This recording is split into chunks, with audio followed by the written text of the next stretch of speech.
Wednesday, April 8th, and you're watching the Hammer Daily here on the Hammer Betting Network, presented by our good friends over at FanDuel. I'm your host, Jace Cooper, alongside my producer for the next hour and a bit, Mike Bennett, working his way behind the boards, keeping everything nice and smooth. Shout out to everyone, by the way, who tuned into the Masters watch-along yesterday, the Masters extravaganza. Not a watch-along. Wasn't a watch-along. Masters hasn't even started yet.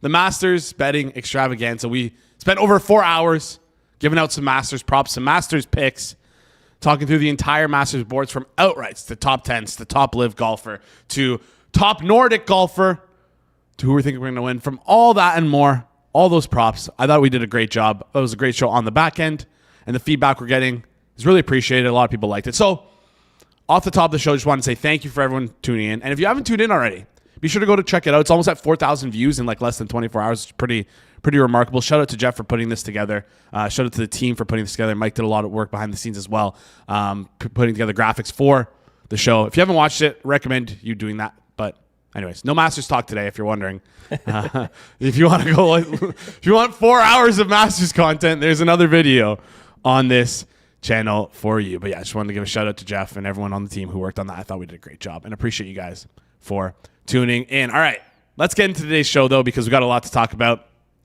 Got Matt Zylbert coming on, talking through some Winsday picks. Some MLB stuff. We'll see if we can squeeze a prop out of him as well. I don't know. Zylbert's a hard guy to contact. Doesn't like to respond to me, apparently. Maybe we'll go through and give him the gears a little bit as to why he's not responding to me. Anyways, after that, we got Pips coming on for some NBA best bets. We got some props. We got 2 props here for you. 1 SGP, 1 prop. And I want to talk to him about the Rookie of the Year market. With everything's going on with the Masters, we haven't really had a chance to touch on the Rookie of the Year market in the NBA. We recently saw it switch. Less than a week ago, it was almost like on Saturday or Friday it was. Con was like minus 1,500, minus 1,800 to win the award. Right now he's sitting at plus 230. Cooper Flag at minus 360 to win the award after a 50-point game and a 40-point game. So I want to talk to him about it there because, you know, these markets tend to be a good source of truth. And we've seen some crazy action in the last, 4 games with only like 4 more games left. Last 8 games of the NBA season. So crazy for things to switch up like that. Then finally, of course, we close out the show with Isaac Rose-Berman coming on, talking the Monte-Carlo Masters, talking some different kind of Masters, ATP. We got some tennis for you. He's got a couple bets for us here. Of course, can confirm they are underdogs. What a surprise. What a surprise. We're going to talk through that. Also going to ask him some questions about, I don't know, the what's his name? I don't even know what his name is. The guy who wrote the article, the bald guy who wrote the article, the Mormon.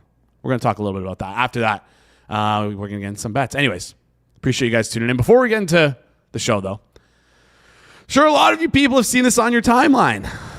Diana Rossini, Mike Vrabel, my goodness, you guys got caught. And I just, I never want to comment on this stuff. I always feel bad commenting on this stuff, but they're both public figures.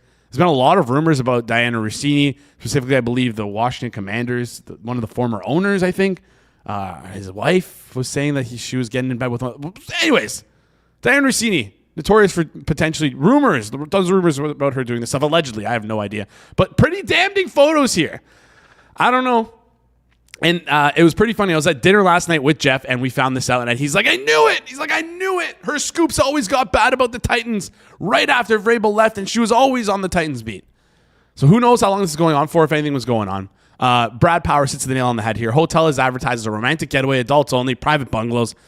They got interlock fingers, no other person in the same zip code. Get pics like this with another woman and then show them to your significant other and get back to us to see how she takes. I mean, listen, we don't know what's going on here. The evidence is pretty damning, though. But, hey, none of our business. I will say what is my business is Peanut Butter out there with maybe one of the worst tweets of all time saying that this isn't really that bad. Yeah. Like, get a good head on your shoulders here, Peanut Butter. Anyways, I will say that Mike Vrabel said these photos show a completely innocent interaction and any suggestion otherwise is laughable. This doesn't deserve any further response. Well, I'm sure you don't want to respond anymore on it, Mike Vrabel, but good luck to you. Probably not. We're probably not going to see anything out of this. He's not going to get fired because what? Another team's just going to scoop him up? Whatever. We'll forget about it. That backdrop, though, is really nice. Yeah, it's very romantic. Yes. I will say. Very nice. I will say. Anyways, who knows? We've seen, I'm sure coworkers have done this all the time. I'm pretty sure George and Rob have done this before when they went to Arizona together. All right. Let's get into today's show. we got our first guest here on this fine Wednesday. The cat himself, the bridesman. Are we going to call him the bridesman from here on out with this shirt? Matt Zylbert, how's it going? Happy Wednesday, Jason. How's it going? It's going well. It's going well. I appreciate you bringing on the bridesman shirt again. It looks good. Looks sharp. Yeah, making a 1-0 call as I did last week, wearing the same shirt. Technically the second Wednesday of the season, but I didn't have anything in that season opening Netflix Yankees-Giants game. Actually, I did later last Wednesday. I did a second bet. I had a pitcher's prop that also won. So technically, I am 2-0 on Wednesdays to start the season. But pitcher props, I rarely bet. It's just all about that daily total of the day. And I think I've got a good one. Yeah, we're going to talk about that in just a sec. Before we get into things, though, I know you said that there was the Netflix game. Does that really count as like a game, though? Like it was the season opener, but it was kind of a bullshit season opener, no? I mean, of course it counts. Regular season, kicked off the new season. It was just weird, though, because the last several years, probably more than that, opening day has usually just been that Thursday. Every team plays. Years ago, like there was at least a couple of instances in the 2010s where they had they had a separate season opening game on Sunday Night Baseball. Like off the top of my head, I remember the first Houston Astros game after they moved from the National League to the American League, 2013. They faced my Rangers. Ironically, I had the over, and that was with a big Zylbert guy. You remember Bud Norris? Yes, Bud Norris, yes. Bud Norris, huge Zylbert guy. I had the over. He started that game for Houston. That's a good trivia. Who started the first game for the Astros in their existence as an American League club? It was Bud Norris. Beat Matt Harrison. But remember, this was 2013, so they sucked another year. Actually, I think they had that string of 100-loss seasons that snapped the next year. So 2013 was the last of their dark years, and then 14 is when they've gone on this meteoric rise, more than 10 years now, even though they missed the playoffs last year. But that was their first – actually, I'm sorry, it was 2015 they snapped it. They were in that wild card game against the Yankees. 14, they were showing signs of life, but back to the original point, 2013 was one of those rare season opening games on Sunday Night Baseball. But, the last several years before this year, it was just all that opening Thursday games. So it does count. It does count. It does count. So that like a standalone game, like an NFL standalone game. I know what you're talking about. It just felt... like this year, isn't there supposed to be like a Wednesday game, actually, right? The season starts on a Thursday, Friday. There's supposed to be a game after that season opener on Thursday Night Football. Yeah, I believe there is a Wednesday game this week, though, or this year in the NFL. I can't remember exactly. There is. When it is. You're looking forward to that. I'm salivating. I'm dripping sweat just thinking about NFL on a Wednesday. We don't know the teams yet, but I missed their Wednesday, so I'm sure I'll have something on it. It'll be incredible. By the way, did you end up trying a Guinness when you went to the bar tonight or last Wednesday? No, I did not. I had my usual high lives for that Gavin Williams second Wednesday bet last week. But to be honest, I completely forgot. That's all right. You just remember it again this week. This week. Because, again, you crushed it last week. Tigers, Diamondbacks under. Number you had, I think it was like 8.5. And they scored one run. This show was 8.5. Officially, it was 8 minus 117. That first run was scored in the top of the bottom of the first. It was just a solo homer by either Ketel Marte or Corbin Carroll off Tariq Skubal, and that was it. That was the only run of the ball game. So as I've been saying for many years, there's nothing I love more than a nice, relaxing 1-0 under. All right, I love it. Let's get into the under you have for us here today. I don't know if you want to dive into it. Also, listen, if you're going to give out a prop, you might as well share it on this show as well. I am thinking about a prop. I haven't placed it myself yet. The over-under I did already. Okay. So I'll lead with the over-under then. Yeah, I'll break that down. So, a little drum roll. It is the last game on the slate tonight, that being the Twins game. Bailey, Tigers Twins, Framber Valdez against Bailey Ober. The line is 8. This one I am taking from our friends at FanDuel under 8. Jason, could you check that for a second? Is that still minus 106? Minus 106 under 8. Yep, that's minus 106 All under right, 8. There so you go. That is the official bet for this Wednesday. A lot to like, believe it or not, even though it involves ticking time bomb Bailey over. He's coming off his worst career season last year, but in his defense, he did pitch through injury that really haunted him in the middle of the season. He got back in August, and he wasn't great, but it was still an improvement from what he showcased in the first half of the year. There are still some concerns about him this year, about his drop in velocity. His first 2 starts, he was hovering 89, 90, which is lower than his usual. And that's where he was last year. But I believe in him that as he continues to get in rhythm for 2026, that velocity will tick back up a little bit. And he's only pitched 4 innings in each of his first 2 starts, but there are encouraging signs, such as his last start. He's allowed 3 runs in each outing, but 2 of those runs came in the first inning of his last start. There was a 57-minute power delay at Target Field in that last start against the Rays. So we'll cut him some slack there. After that first inning, when he settled in, he only allowed 1 run in the next 3 innings. He is drawing more soft contact, I saw on FanGraphs, than he has ever in his career. So we'll bank on that. So with a line of 8, you just want him to be decent. I think he can be. He's better than what he's shown. He's a 4.56 FIP through those first 2 starts compared to his 6.65 ERA, I think it is. So that's always a good indicator that a guy's pitching better than his stats, and especially such a small sample size.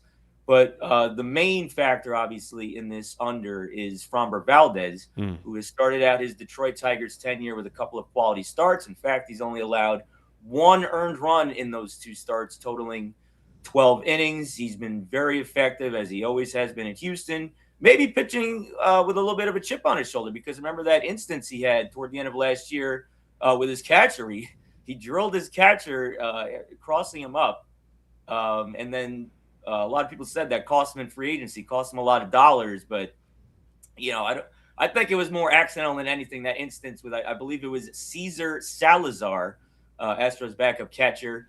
But regardless, I mean, Valdez, he appears to be in his usual form, and he's got a very good matchup tonight because the Twins against left-handed pitching, one of the 6 or 7 lineups thus far that are batting below the Mendoza line. That's 200 batting average. And they've had very limited power, only 2 home runs against lefties thus far. And while you might say, it's the season just started 2 weeks ago, the Twins have logged more at-bats against left-handed pitching than all but 1 team so far. So this is like 150-something, 160-something at-bats. They've only got 2 homers. They've struck out about 50 times. So that's a poor strikeout rate as well, almost once every 3 ABs with a southpaw on the hill. So Framber can accumulate those strikeouts, keep the ball in the yard, and it should be a little bit colder. Weather should be about mid-40s, upper 40s game time and throughout the duration of the ball game. So that plays well for Framber, and then so we just have to hope Bailey over is, he's just okay, and I think he's trending in that direction. So we'll give him a shot. All right, we're going to give him a shot. We're going to hope for the best here on this under 8 in the Tigers and Twins game. Minus 106. Is that minus 110-ish? That is minus 110-ish. Yeah, it's hovering right around there. Okay. And another thing about this game is also going to be on national television. This is one of those weird FS1 weeknight games. Usually they don't have games on Wednesday nights, but tonight on this Wednesday they are airing this one 7:40 p.m. Eastern Time, FS1. All right, great stuff here. We're going to take the under. You said you had a pitcher prop as well that you were potentially looking at. Is it maybe one of your guys? Listen, appreciate the transparency. You haven't played it yet, but you're thinking about playing it. Why don't you just share it on the show here just for the people who want picks? So I am thinking about, this isn't a bet yet, I will announce it on Twitter if I do, Zylbert guy Kyle Baradish. That game gets underway in... time we got it is about 2 hours. 2:10 first pitch. Kyle Baradish on the hill against the White Sox. I did not see the FanDuel. I'm thinking about his outs prop. I didn't see the FanDuel number. I know in at least one or two places. He's 14.5 outs. What does FanDuel have on that? 15.5, 138 to the under, 104 to the over for Bradish outs. I figured, yeah. 14.5 is what I'm thinking. 15.5, I'm not sure he's allowed to go any length in the sixth inning unless he's cruising. He's only thrown about 80 pitches in each of his first two starts. But it just boils down to him, showing that he's in a rhythm. Obviously, they're going to stretch him beyond 80 pitches because the Orioles came into the season, where he was projected to be their ace. And if he doesn't perform like an ace, that's a huge, huge void that that could really haunt them and keep them from reaching what I think they'll get to is the playoffs. But I love Kyle Bradish. He's still a big strikeout guy. To me, he's still one of the best pitchers in the American League. This is just a matter of him settling in. He is a very manageable foe in the White Sox. Although the White Sox are better, they've definitely shown signs of improvement. Certainly from 2 years ago when they were the worst team in arguably history in terms of their record, their documented record, their documented win-loss record. Last year they were a little bit better. This year they're still showing signs of going in the right direction again. But regardless, I think Bradish is an upper echelon arm. All he's got to do is go 5 innings. If you take the 14.5 outs, if you take 15.5 outs on FanDuel, obviously he's got to get one out in the sixth. But yeah, I'm just still thinking about it. I just still think he's getting toward where we're used to seeing Kyle Bradish because he is just a phenomenal talent. Most people forget he actually did finish in the top 3 in Cy Young a few years ago. So I think he's getting closer to that stature. And this seems like the right matchup for him to accomplish that. Yeah, I think that 14.5 that you mentioned is now probably gone since you've come on air here. I'm looking around. The only thing I can find is like a minus 256 on his over, no price on his under. Everywhere else is pretty much the one I saw was minus 181. I'm not going to say where, but yeah, appreciate you not saying where. That is off the board right now, and it's 15.5 at that website right now. So yeah, so it looks like might be a no play or. I mean, you get plus money on the 15.5. You can find it plus 1. I mean, it's just even for him to go 5 because it's definitely concerning that they only let him go 80-something 80 pitches the first start, I think, 81 the second. So even if he's on a 16, 17 inning pace, that puts him around 68 pitches through 4. So to get through that 5th, you got to believe he's going to exceed 80 pitches, and then. Then it's a real gamble if he's allowed to go out for the 6th, even if he's faring well. So that's a predicament that I need this extra 2 hours to think about. Yeah, of course. How about this, Zylbert? If the Twins under wins or if the Bradish over 15.5 wins, we'll see you on here next week to keep the Wednesday streak alive. Oh, absolutely. Yeah. Well, I mean, regardless, I'm focused on that game. Not really late night, 7:40 Eastern time. First pitch, but it is the last game on the slate, national television. So to me, that's the main event of this Wednesday in all of sports. All right, do me a huge favor. I need you to have a Guinness for me tonight, especially if. All right, I'll remember. I mean, it's still about 7 hours from now, but I'm gonna write it down actually. Yeah, write it down. I don't know if you have a notepad or the notes app in your phone. I do not have a George-esque notebook, but I have a napkin next to me, and I have a pen next to me, so Perfect. I'll write it on a napkin. If you can do that, that'd be solid. Appreciate it. Before you head out here, should I be worried about the Blue Jays? Blue Jays were like 16-ish to 1, I think. A little bit, I think a lot lower to win the World Series. Right now, they've come out at 22 to 1. I know you were anti-Blue Jays coming on the show last week. I said, what are you talking about? That's right. Should I be worried? Oh, but hear me out. They've been sick. They've been so sick. It's well documented in their Twitter record that they had a flu bug going around their bullpen and going around their dugout. So, like, the guys are sick. Lauer a couple games ago could barely get through 2 innings. Same with Scherzer. And then, of course, all this happens right when we get the Dodgers and we get absolutely the Sox blown off of us. 22 to 1. I feel like that's enticing. I didn't know they were going through an injury bug or an illness bug, but I did think about what I said last week about how I said they would be around 500 and then they entered a swoon. But, I mean, I'm in a swoon myself, so... you could easily snap out of it. Like I was saying last week also, it's still just so early in the season. The second full week, you could turn things around in 1 week. But, I mean, Scherzer was a big part of it because I don't know how he pitches beyond this year. He's already showing signs of when he was with the Rangers, part of our World Series team, showing signs of that decline. I mean, he debuted almost 20 years ago, so it's understandable. He's an all-time great. He's a first ballot Hall of Famer, but this is, if the Blue Jays have him making 25, 30 starts, that's, I hate to call the great Max Scherzer this, but it's like having a black hole in your rotation, because he's probably going to border around a 5 ERA by season's end, and that's not going to cut it in the AL East. Eric Lauer, though, is encouraging. He was very impressive. He was kind of like, he was an unsung hero for them last year. He was like a swingman for them. Then he was getting extended starts over extended stretches, and he was doing well. He deserved a spot in the rotation. So he was good on his weekend start, right, against the White Sox. No, so that was an under. Scherzer you're talking about? No, Eric Lauer. Lauer. That was the start. Lauer was pulled. That was when he was. I think he only. Pulled. Oh, I know. It was his first start. It was his first start. You're talking about where he was good. Yeah, no, but he said he could barely get through his start.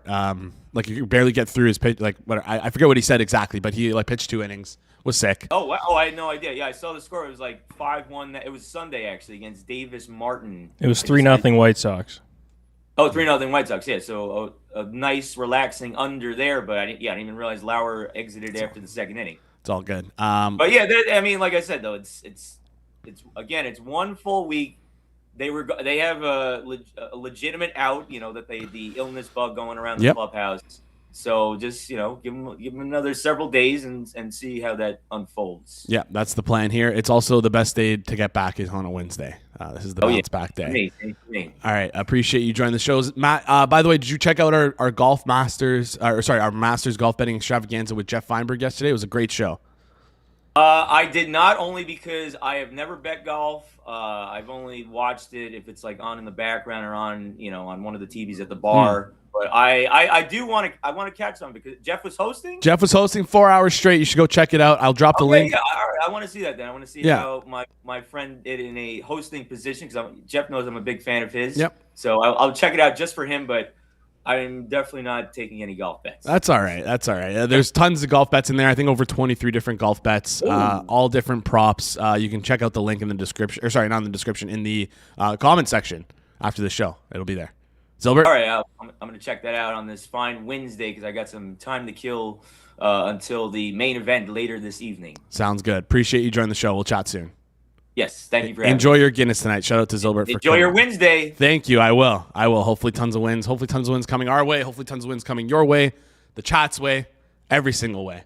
Appreciate you for tuning in, guys. Do us a favor. Smash the like button if you enjoyed that segment. Comment down below what your thoughts were. You can smash we're subscriber count. We just crossed the 4,500-ish subscribers. So we want to keep going up. Once we cross one goal, we're crossing the next. 4,600 is the next plateau we're going for here. Appreciate you guys tuning in. We got great guests coming up here. Pips is going to be on, sharing one NBA prop and a pretty nice SGP, plus 400-ish. If we can say that. That's not even tongue-in-cheek, but yeah, you got a plus 450 SGP here from Pips. We're going to have him on in just a second. Before we do that, quickly, want to remind you guys about our friends over at FanDuel, because this basketball season, FanDuel's putting you in control of how you play your game. That's right. Right now, you can get to choose your reward, a level of customization that transforms how you experience every fast break, clutch three-pointer, and down-to-the-wire finish. Play it safe. Go for it. Feeling bold? That's your move. Whatever your style is, you are in control, because on FanDuel, you choose your reward, play it your way, pick what fits your game, and take control of how you bet. You decide what kind of bettor you are. The shot caller, the strategist, the steady hand at the line. No matter how you play, FanDuel's giving you the power to choose your reward and own your game this NBA season. Download the app to make your choice now. Must be 21 plus and present in select states. For Kansas and affiliation, Kansas Star Casino, or 18 plus and present in DC, Kentucky, or Wyoming. Opt-in required. Rewards are non-withdrawable. Restrictions apply, including bonus and token expiration. Leg requirements and max wager amount. See terms at sportsbook.fanduel.com. Gambling problem? Call 1-800-GAMBLER. Visit rg-help.com. Call 1-888-789-7777 or visit ccpg.org/chat in Connecticut. Visit mdgamblinghelp.org in Maryland. Hope is here. Visit gamblinghelplinema.org or call 1-800-275-050 for 24/7 support in Massachusetts, or call 1-877-8-HOPE-NY or text HOPE-NY in New York. Chat 1 to 10. If you watch the Masters extravaganza, how did I do compared to Jeff yesterday? Good. I think I smoked him. In that. But I read it all the time. It's an unfair competition. As the week goes on, you get better, Jay. Yeah, there we go. As I get more coffee in me, I get better as well. All right. Excited to get into our next guest here. Oh, we lost the prop. Sorry, chat. It happens. Should have had him on first. That's on me. We're going to bring him on here in just a sec. NBA props originator, co-founder of Props Madness. Does content over at his YouTube channel. I believe it's at PipsNBA. I'll link it after this segment here. You should go check it out. Daily stuff, just like this he's doing right here, like the city does. Pips, long time no chat. How you been? It's been great. Good to be back. Not on this slate, though. I think it's one of the poorest slate of the last couple of weeks. Most FanDuel has most stuff, just milestone lines. Unfortunately, can't do much. I actually found the one that was kind of off. I sent you like an hour before the show. It moved.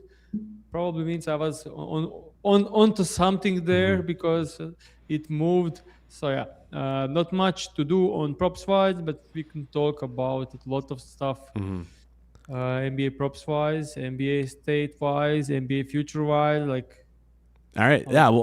Well, I told you there's one thing I really want to talk about. It's this the Rookie of the Year race, which is we've seen pretty crazy movement because like Cooper Flag was like it was between Flag and Con the entire year, right? And like halfway through the year, I think Flag was like minus 110, Con was like plus 105 or something along those lines where they were very close together. And then Con breaks the 3 record for rookies, like was it 50 games into the season? But it's almost like he broke it too early because people are forgetting about it now. And then now the Cooper Flag 50-point game, 40-point game, almost back-to-back is swaying. I don't know if it's going to sway the voters. We don't know how the voters are going to vote, but it's swaying the perception of the award because we saw Con out at like minus 1,500, and now Cooper Flag's all the way back at minus 360. So what do you make of this award? Who do you think deserves the Rookie of the Year? What do you make also of like the amount of movement we've seen with this award? Cooper Flag moving from like plus 600 down to minus 360. Knepel being like minus 1,500 to plus 230 now. I mean, yeah. So I don't know. Actually, I'm pretty split. Both have their own arguments. Not the most interesting comment, I would say, probably for the most folks, but it's thin. The difference is very thin. Definitely could see like Con argument is obviously being more efficient and being on better team and contributing to wins. On the other side, we had Flag who had some injury issues, then returned, then posting crazy numbers on poor team. But let's actually also say like he scored 51 on the Orlando Magic, who are in the playoff battle, and then he scored went to the overtime with the Lakers and scored 45 there. Also another playoff team.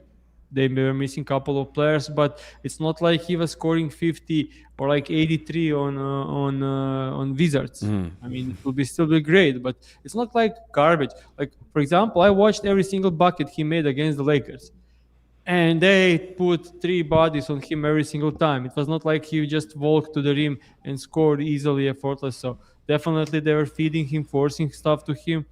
So makes sense. That he had a great number because look at these 2 games. He had 30 and 27 field goal attempts and total of 25 free throws over those 2 games. So yeah, they were feeding him crazy.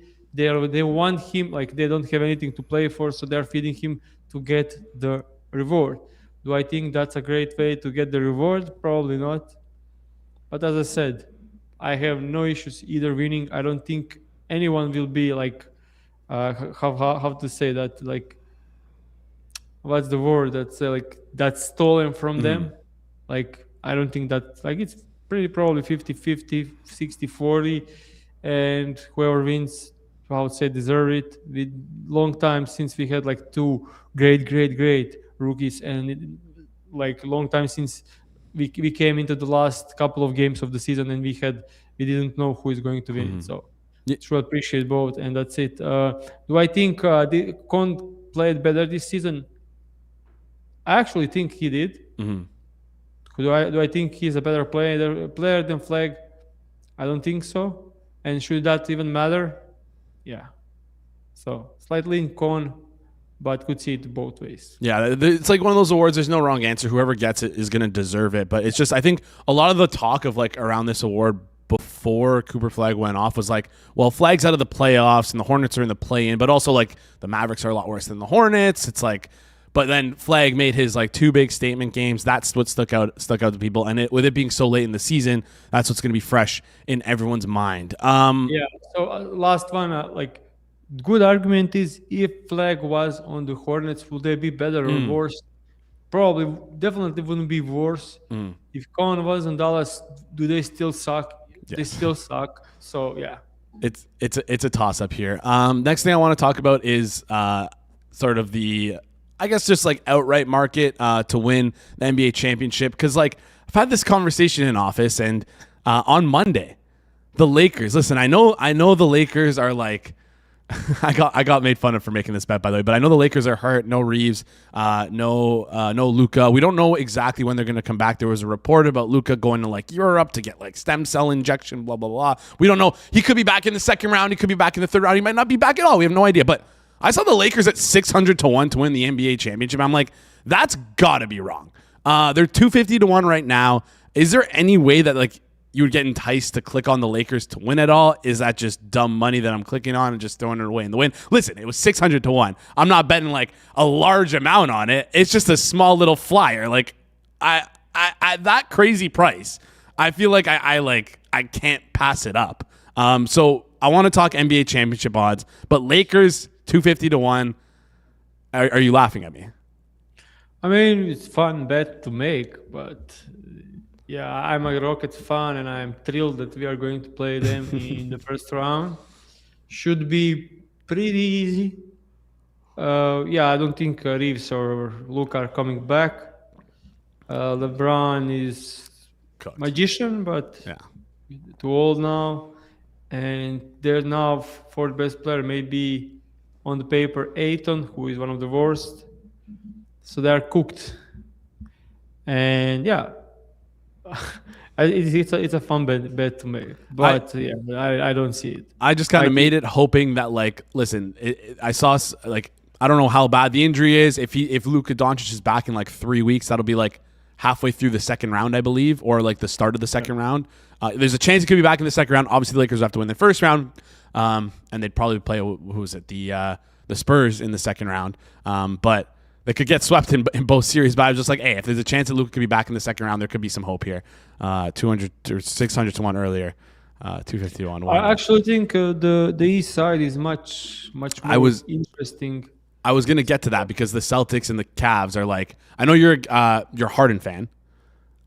We've seen the Cavs and Celtics kind of go back and forth in terms of odds to win the conference. But the Celtics are like slipping away.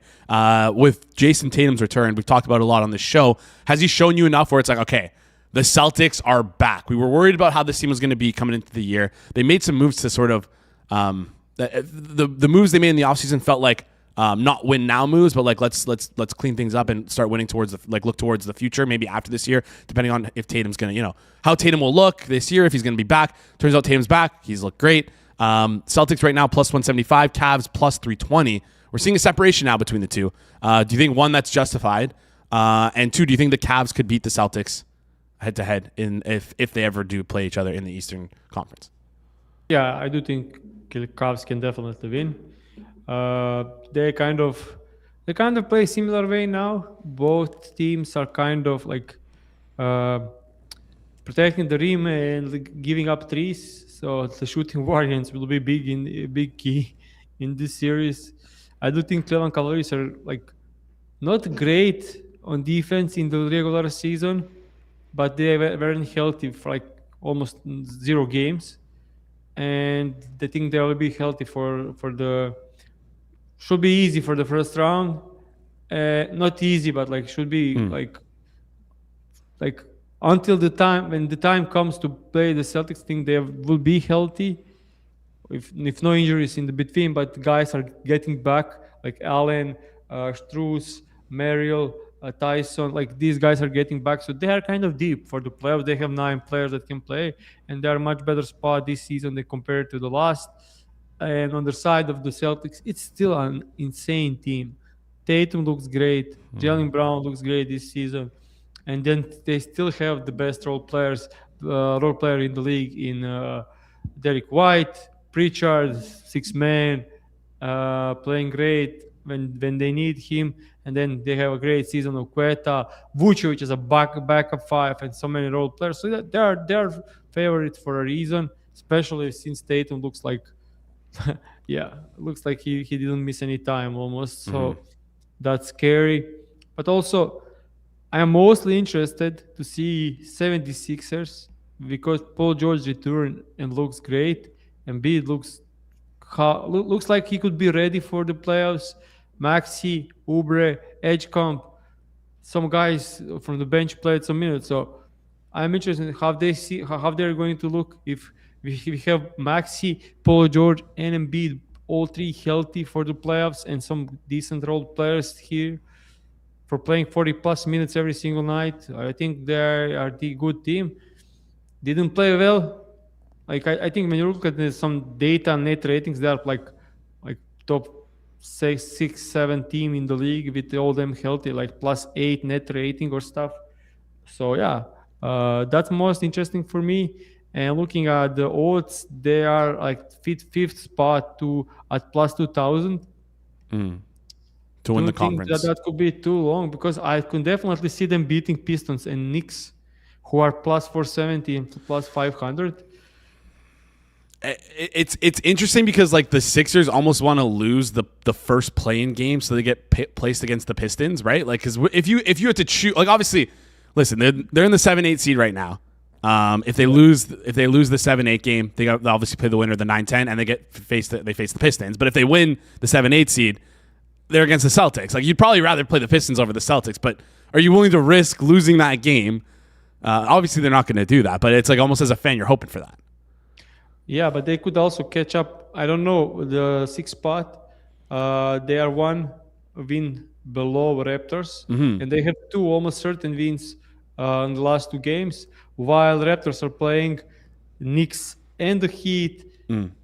Yeah, that I don't know. I don't know who has the tiebreaker, but 76ers could actually catch up on 6th spot if they win all 3 games that are remain. That they could, because if you look at that, they are playing Bucks, who will play like guys we never heard of in the last game, and they play the Pacers, same thing. So they have like 2 certain wins, and they play the Rockets. I think with healthy, that's like a 50-50 game because they're playing at home, while the Raptors could lose 2 out of the 3 games, and then Sixers could make 6th spot, and then I would love to see them against the Knicks in the first round with a healthy team. Yeah, them against the Knicks could be very interesting because you could get them to make the Eastern Conference Final.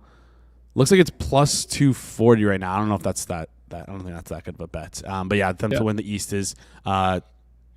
So when I was just to say, like when I look at the prices of conference winners on the East, I think if any value is there, it's on the 76ers, like long shot. Paul George looks the best he looked like over the last 2 years, and Embiid kind of was just rested, and yeah, if there is one bet for the East, I will be small bet on the 76ers. Small bet on the 76ers. What would you price the 76ers if they were to play, let's say, let's say they were to play the Knicks in the first round? What would you set the series price at off the top of your head? It will be probably set at 70-30 by the books. I would say probably like 60-40. Okay. So yeah, I'm not impressed with the Knicks this season. Okay, fair. Again, we talked about this last week with Mr. Peanut Butter. It's important to know those tiebreakers because you can take advantage of some of these prices in terms of odds. Like +240 would seem like a better series price then, and that'd be them to win the series if they were to end up beating the getting in that 6th spot ahead of the Raptors. Before you head out, Pips, got to talk about the props you wanted to give out or the SGP you wanted to give out here. Hawks in Cleveland. We can build it out. That moved a lot as well. That one moved a lot. You want to just? It's +373 now. It was 412. Yeah. Is that good now or is that not? Is it past? I got it like +500. So giving up +373 now will be like, would be fair. It will be just throwing stuff out. So. Okay. All right, that's fine. Then we'll pass on it for now. Pips, appreciate you joining the show. Appreciate you sharing your knowledge on the NBA. NBA playoffs. Yeah, appreciate it. We'll chat soon. All the best to you. See you. Great stuff there from Pips as always. Hopefully, I forgot to ask him if he was able to ski anymore in this season. You can still ski here in Toronto apparently, 'cause it's like -4 degrees in April, which is the craziest thing I've ever seen in my entire life. Anyways, we got our next guest here, Isaac, coming up. I believe Winston is away. He is on vacation because he's done so well as the one of the greatest cat handicappers in the world. We have two cat handicappers on today, actually. Wow. The cat himself, Matt Zylbert, and Winston the cat. But I think Winston's not here, it looks like. Anyways, before we bring on Isaac, just want to shout out the rest of this channel, or the rest of the Hammer Betting Network, because we've moved back to a live show for Forward Progress and Hit the Books. All the best offseason content, big moves, betting futures. We got you covered Wednesday, 2 p.m. Eastern Time, live on the Forward Progress YouTube channel, and Wednesday, 5 p.m. Eastern Time on the Hit the Books channel. Today is Wednesday, a.k.a. Winsday. So 2 p.m. Eastern Time on the Forward Progress YouTube channel, 5 p.m. Eastern Time on the Hit the Books channel. Both live. You can be in the chat talking along with Brad, with Kanish, with George, and whoever else is on today on Forward Progress. Join live, drop your questions, and be back with the team. Do we know what we're talking about today on Forward Progress? Super Bowl, early look Super Bowl winners. Early look Super Bowl winners. Time to fade New England, baby. I don't know about that. Maybe he's got the Vrabel might be. Who knows? I don't know. No, I'm not going to talk about that. Anyways, appreciate you guys tuning in. Do us a favor, smash the like button if you haven't already. Do us and comment down below as well. No prop today for from Pips for those asking in the chat, but we got some tennis bets for you. You know him, you love him. You've seen him here on this show before. He's been in some Twitter spats recently with some. Listen, he deserves it. That guy. I don't even want to say his name. I don't want to mention him, but he deserves it though. Appreciate him fighting the good fight in the streets always. Isaac, how's it going, my friend? Good. It's a pleasure to be here. How's my audio? I got a fancy mic today. Good. Where are you? Can you reveal where you're at? Can you dox the location? I'm in nothing. I moved into a new apartment, and the apartment has a mini podcast studio. That's incredible. Basically, it's just a small room with a mic and some headphones, but it seems pretty soundproof. So I don't know if I like the background, but I can't complain. The background works. Sorry, I have to ask. The apartment came with the microphone?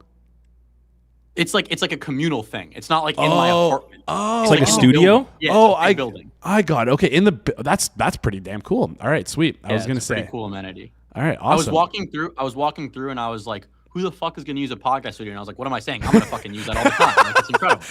Yeah, that's I mean, we're here in Brooklyn. Like, it's what people want. Yeah, it's a very New York thing, I feel like. Anyways, all right, let's get into today's show. Though before that, you want to talk about the fight you've been going through on the Twitter streets? Nah, not really. Okay. I mean, people can check my Twitter if they want. Ongoing spat. I don't think much productive has come from it. So we're here to talk bets. So let's talk bets. All right, let's talk bets then. Any Rainbow Kitten surprise concerts recently or no?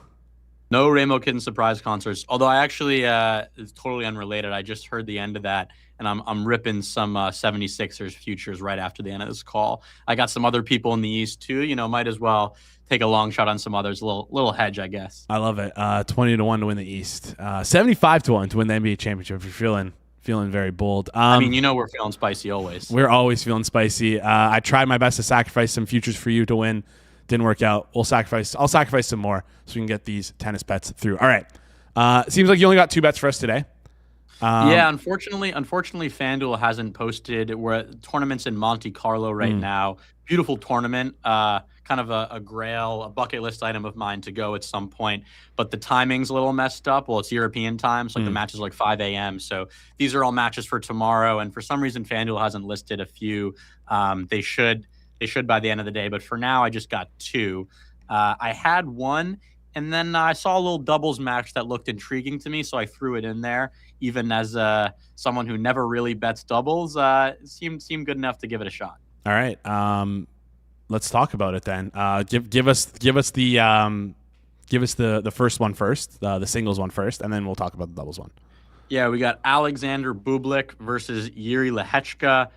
This one is jumping around in price. Right now, it's at plus 114, which is pretty great at FanDuel.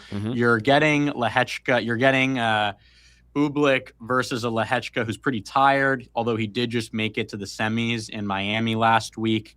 He's been playing some good tennis. I actually had his opponent in the last round, but he hasn't played that great on this surface. Bublik, clay's not his specialty. Can be a chaotic player, but especially the last year or so is really locked in. And I make this about fair as basically a pick 'em. So anything I think you can get above plus 100 here is good in my book. Yeah, we're going Bublik there at plus 114 over at FanDuel. Reminder, if you want to play these, make sure you're doing them at FanDuel because if the opponent's retired, then you still get the win instead of it being a void. And if your guy retires, it's void instead of getting the loss there. So you want to play these. GG, it looks like it literally just moved. Yeah. Someone's watching the chat. They smashed it. It moved from plus 114 to minus 102. That's you hate to see it. That's a big move. My fair is about plus 100 there, so maybe monitor it. Might bounce back. It's been bouncing back for a couple hours. So, yeah. I was gonna say this stuff often happens here, where there's someone like you who's super sharp, and our audience does love to smash this stuff. Sometimes they see like a ton of volume on a prop, and then it moves. It's like an auto mover, and then it usually comes back after. So limits are still relatively. Actually, they're not even that bad. They're 2K a pop right now. So yeah, might pop back in a little bit. So just keep an eye. Maybe hold off on that one. Yeah. But the other one I don't think is going to move. We got a doubles match. Matteo Berrettini and Vavasori, a couple of Italians at plus 220. I don't actually know their history of playing together. Vavasori is a pretty solid doubles player, and Berrettini this morning had probably the most shocking match result in recent history. Beat Daniil Medvedev 6-0, 6-0. I have not watched the highlights yet, although I have seen a couple of clips of Medvedev smashing some rackets. Berrettini was like plus 180 pre-match and then literally double bageled him. So I don't even know if someone out there somehow has a Berrettini double bagel slip or even a single bagel slip, please send it my way because I will be incredibly impressed. Yeah, double bagel there. I texted you this morning. I'm like, Medvedev crash out was absolutely insane. It was hilarious. Wild stuff to see. But yeah, so the bet here is what is it here? It's Bublik. Oh my God! Everybody's smashing it. These are moving like crazy. I'm sorry, guys. It's plus 220 right now. It's plus 182 right now. Move again. Like the stuff will probably move back, so keep an eye on it. But Berrettini and Vavasori doubles match plus 220. I don't even think you were able to share that before that move, but keep an eye on that. Damn. Yeah, it should move back. Yeah, it should move back. I want to ask you about another tennis player because I believe it was there's someone who Drew was on last week, and I asked him anyone to keep an eye on. It was another Italian, Luciano Darderi. How's he doing in this tournament? That is a great question. I hadn't seen him. He lost in the first round. I remember I was confirming, but yeah, he lost in the first round to Hurkacz, who's playing now. It's actually someone who I don't have very strong opinions on. I just haven't really watched much of him, but an incredibly strong clay court player and has some great results.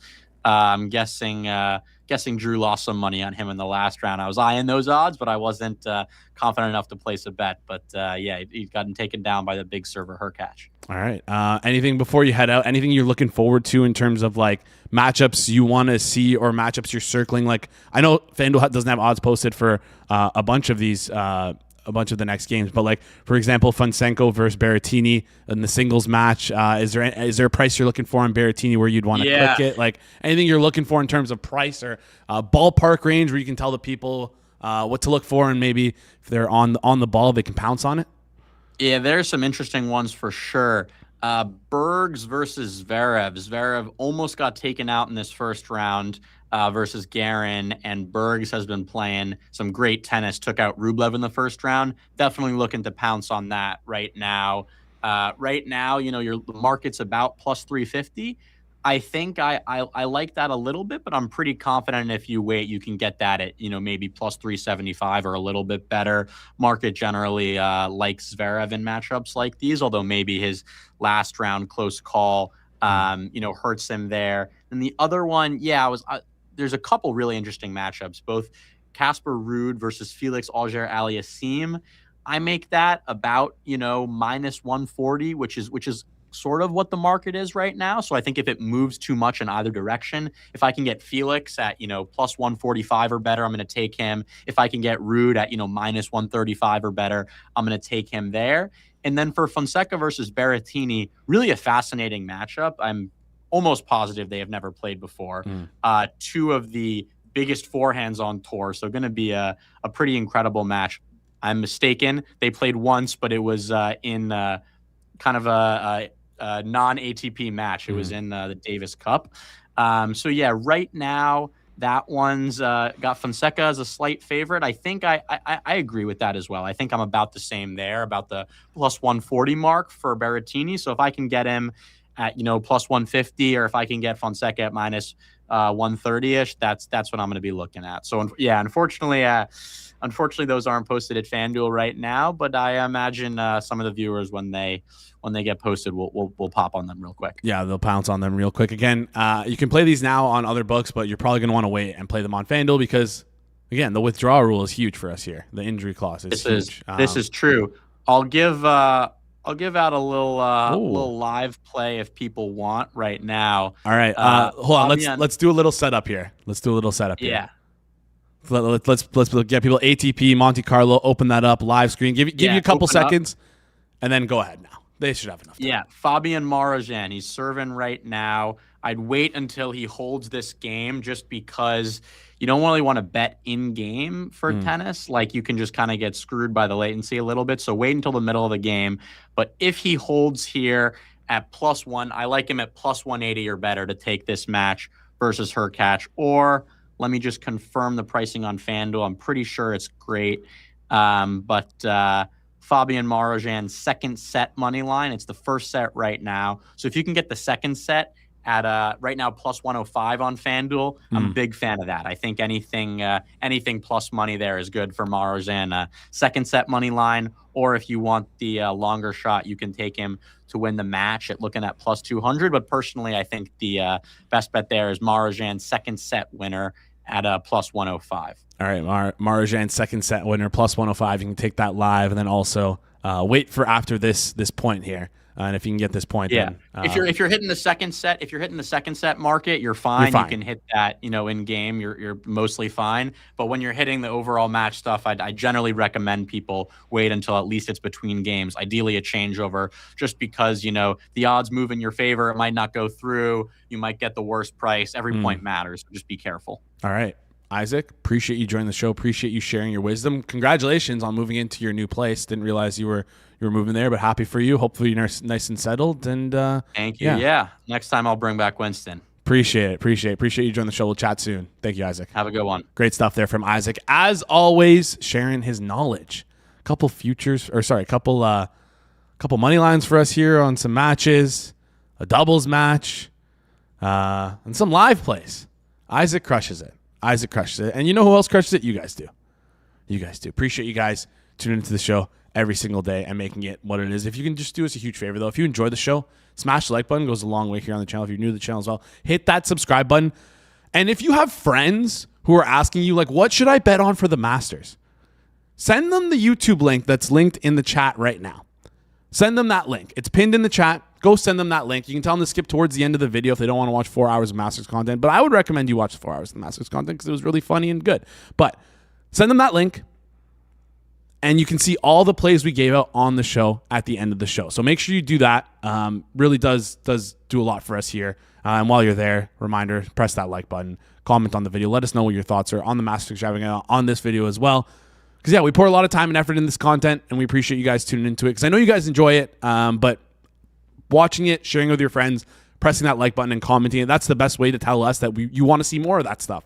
So if you really did enjoy it and you want to see more of it, these sort of special events that we do here on the channel, just let us know. And the feedback is what we look at and take into account when we're playing stuff in the future. Anyways, if you're listening on this in audio form, do us a favor, rate and review 5 stars, and that's it. That wraps up today's show. Shout out Isaac, shout out Pips, shout out Zylbert, shout out Mike, shout out you guys for tuning in throughout the entire show. This has been the Winsday, April 8th edition of the Hammer Daily here on the Hammer Betting Network, presented by FanDuel. Rob, we'll see you guys right here tomorrow. I'll see you guys in a couple weeks.